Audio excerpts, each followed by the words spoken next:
Dans une petite ville tranquille, vivait une jeune fille nommée Marie-Cécile. Elle était connue de tous comme étant le modèle chrétien par excellence. Depuis son plus jeune âge, elle était profondément dévouée à sa foi, toujours présente à la messe dominicale, participant activement aux activités de sa paroisse et priant avec ferveur chaque jour. Marie-Cécile était une personne polie, disciplinée et très engagée dans sa communauté. Sa foi était son pilier, guidant chacun de ses pas dans la vie quotidienne.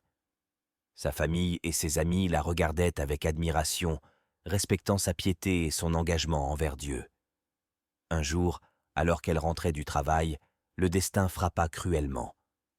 Marie-Cécile fut victime d'un grave accident de voiture et plongea dans un coma profond.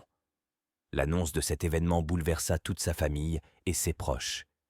Ils se rassemblèrent autour d'elle à l'hôpital, priant pour son rétablissement et espérant un miracle.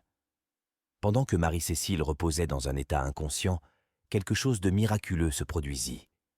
Dans son coma, elle fit une rencontre extraordinaire avec Jésus.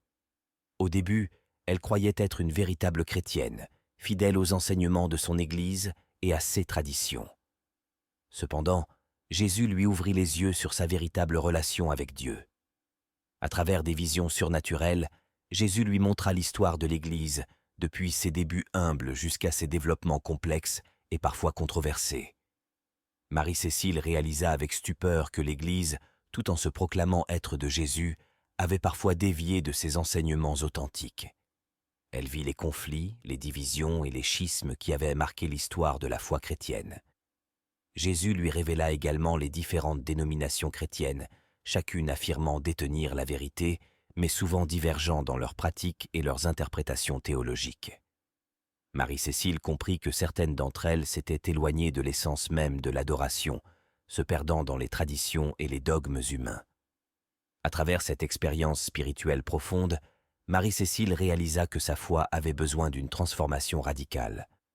Elle comprit que ce n'était pas suffisant d'être religieuse, mais qu'elle devait rechercher une véritable relation personnelle avec Dieu, au-delà des rites et des coutumes. Finalement, après un temps qui sembla une éternité, Marie-Cécile se réveilla de son coma. Sa famille et ses amis furent remplis de joie en la voyant ouvrir les yeux, mais ce qui les surprit le plus fut le changement qui s'était opéré en elle. Elle était désormais animée d'une foi plus profonde, d'un amour plus authentique pour Dieu et d'un désir ardent de suivre véritablement les enseignements de Jésus. De retour parmi les siens, Marie-Cécile devint un témoin vivant de la grâce et de la miséricorde de Dieu. Elle partagea son expérience avec ceux qui l'entouraient, les encourageant à chercher une relation personnelle avec le Christ et à vivre leur foi avec sincérité et humilité. Son accident avait été un tournant dans sa vie, lui permettant de découvrir la vraie nature de la foi et de l'Église, et elle était déterminée à vivre chaque jour en accord avec cette révélation divine. En somme, il est important de souligner qu'aujourd'hui, beaucoup de gens communient avec leur religion, mais ne communient pas avec Dieu.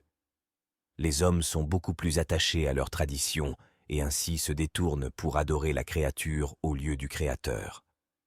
Alors, bien-aimé de Dieu, cherche plutôt à construire ta relation avec Dieu dans l'humilité et la vérité, au lieu de te baser sur une fausse piété pour impressionner les hommes.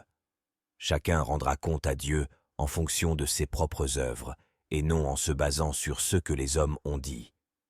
Si cette histoire t'a béni alors, abonne-toi, aime et partage à ton entourage, afin qu'il en soit autant pour quelqu'un d'autre.